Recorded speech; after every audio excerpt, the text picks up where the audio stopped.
can remember Jack telling me one time, he said he was having this really scary dream. He dreamed he was preaching, and that he fell asleep while he was preaching. And then he said, I actually was preaching. I don't know if he told you guys that joke or not, but he was one of the first persons, I think, when I came here and did my trial sermon here 14 years ago or so. Wow. And wow, what a connection and what a blessing.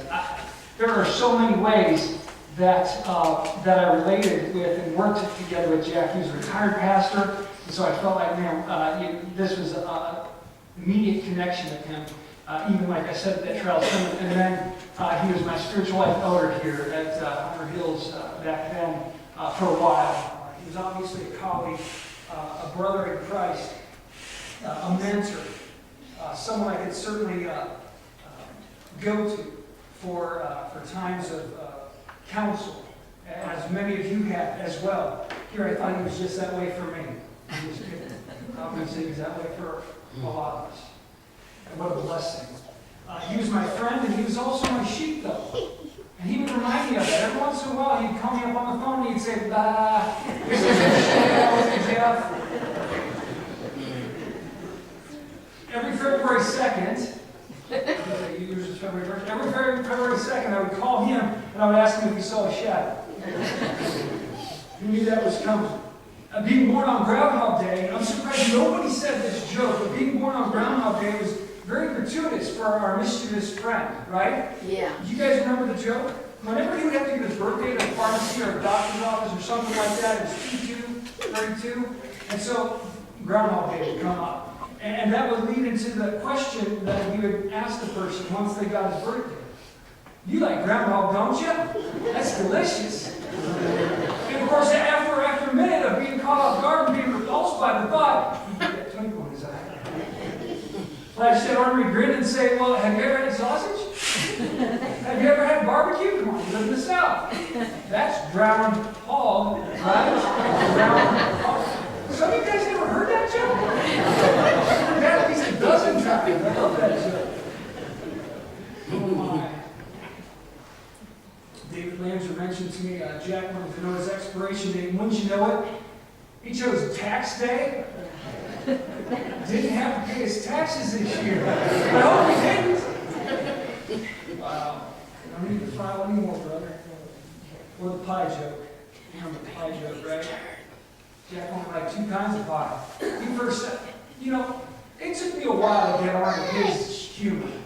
And he got me a couple times. I'm like, really? I like all kinds of pie. Jack was like, yeah, I like 2 kinds. Hot or cold. You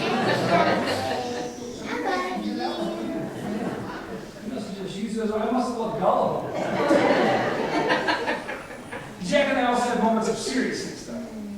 Moments when he looked back on his life and wished he could have done things differently. Like many of us, Jack recognized his imperfections. He wanted to live life with humility and grace and be coachable and teachable. He was honest about, if I knew then, if I knew then what I know now, I would have chosen differently at times. And what a wonderful quality to have. That's admirable. To say that, I can be teachable, to be humble, to realize that we can all live our lives better. There were a couple other unmistakable character qualities that I saw in our brother. Obviously, the things that you've shared. Jack made this world a better place. Definitely made this world a better place. And one of the ones that you had already heard, he shared Jesus with people. It didn't matter who, it didn't matter where. He was also blatantly generous. No matter where we went, whether it was K&W, Wendy's, Jake's Diner, yeah, that's a lot of restaurants. We did some other things too, but he liked to eat, He'd be like, come on, let's go get something to eat. But Jack would always find ways to tell people about Jesus. He was so good at that. I'm an introvert, and so I don't really talk unless I'm talked to. And I got to get out of my comfort zone to do that sometimes, but not Jack. Oh my goodness. Like he had said, he never met a stranger. He would use humor as the door. What a wonderful quality. Sometimes he used his own health challenges as an opportunity to be a witness to the people around him. He's the one getting the health care, and yet he's ministering to them spiritual care. Yeah. It was truly rewarding to see. Without a doubt, Jack loved our Savior. Yeah, without a doubt.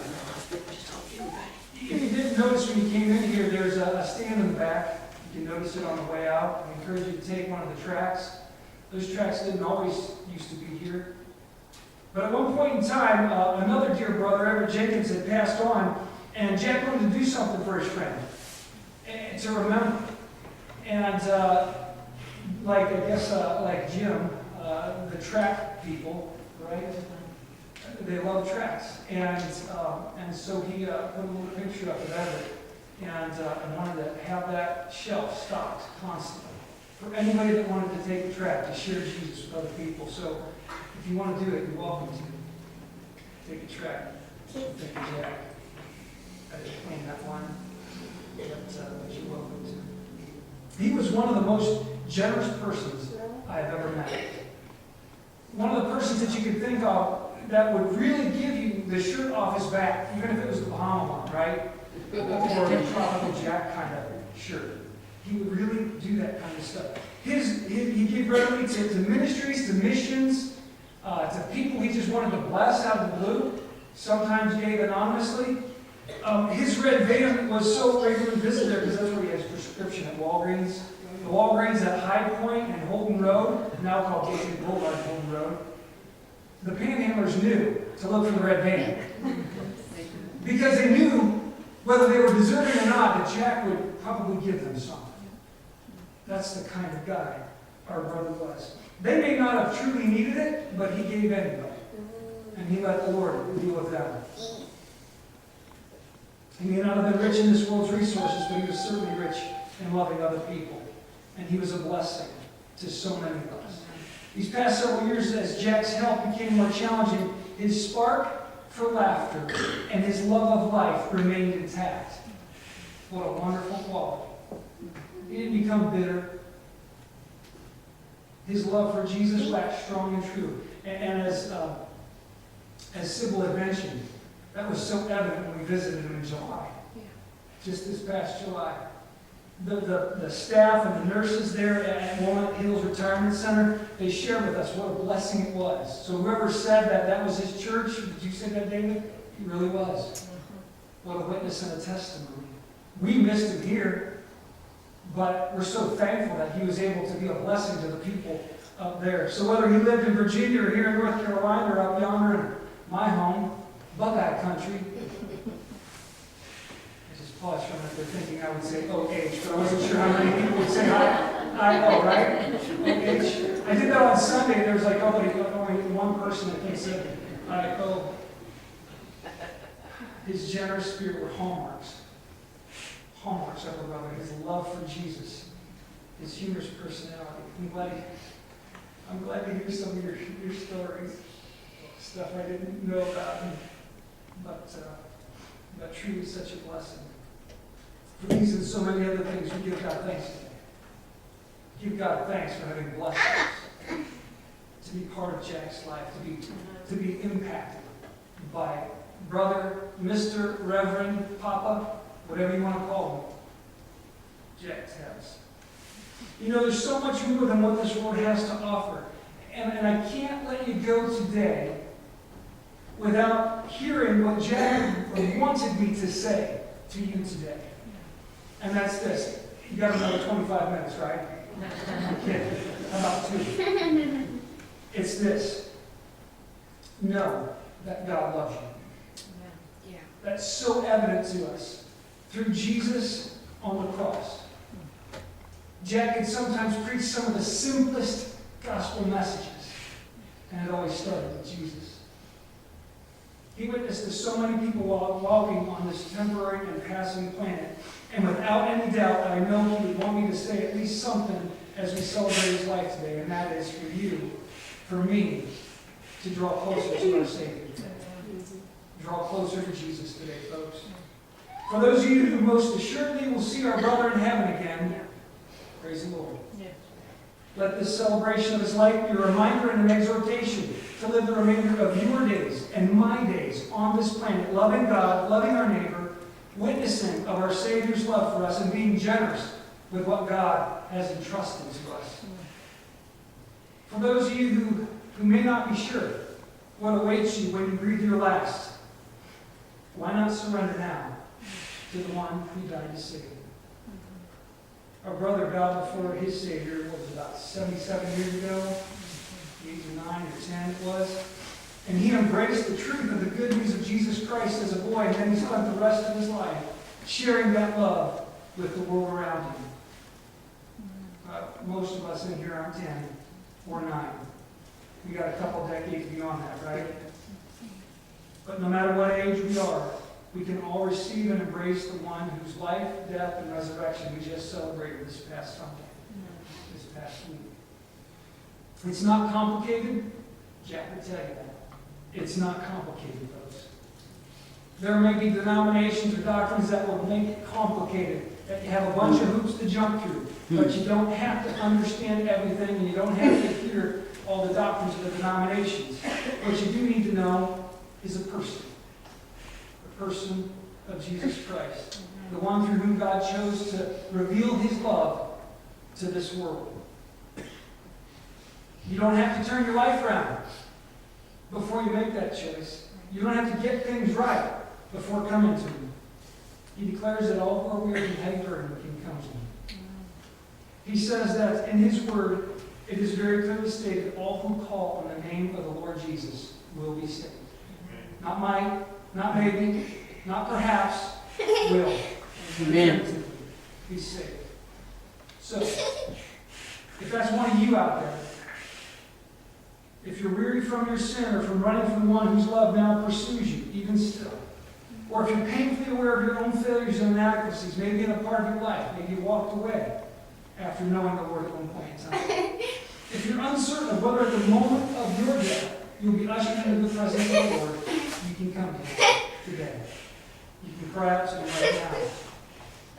The beautiful thing is that God hears our inner thoughts, our inner hearts.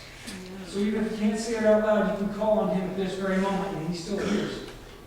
And we can all of us, come freely, empty hands, open hearts, humbly bowing and confessing our need for everything.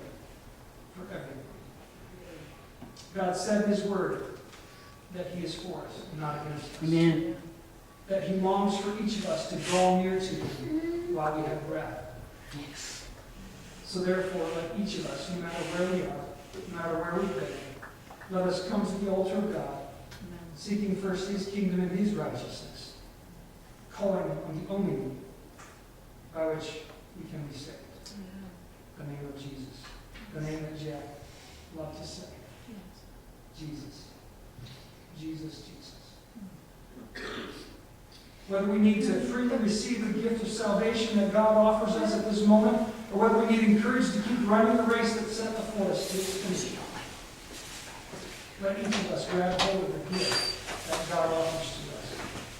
And let's celebrate this good and faithful servant, this wonderful witness, who now rests from his labors and is rewarded in the presence of Jesus. Father God, we come before you now and we thank you. Thank you for these testimonies. Thank you for how our brother has been such a witness and a testimony in our lives, God.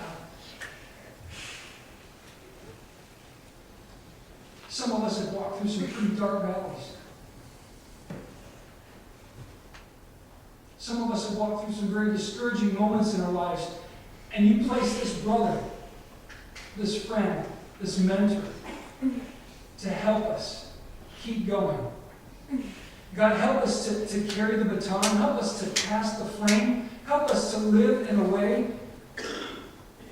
that is a witness as our brother had witnessed. Help us share Jesus with people. Help us be generous, giving freely. You gave so completely, abundantly, lavishly to us, God. Help us share as well. Now, Lord, as we culminate this celebration of our brother, we say thank you. Thank you for loaning him to us. Thank you for sharing him with us. Thank you for using this servant of yours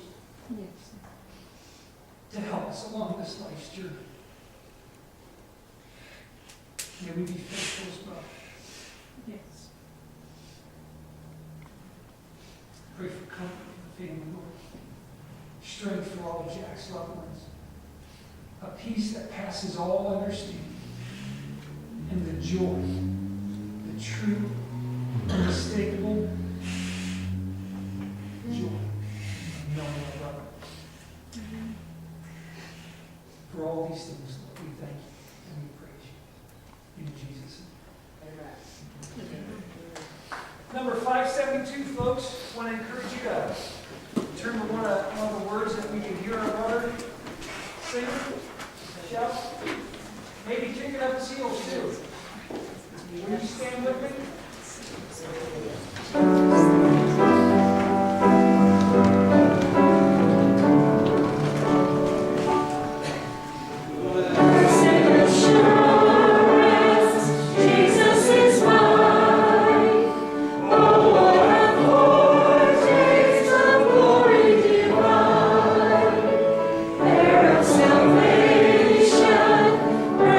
Of God, who have His Spirit.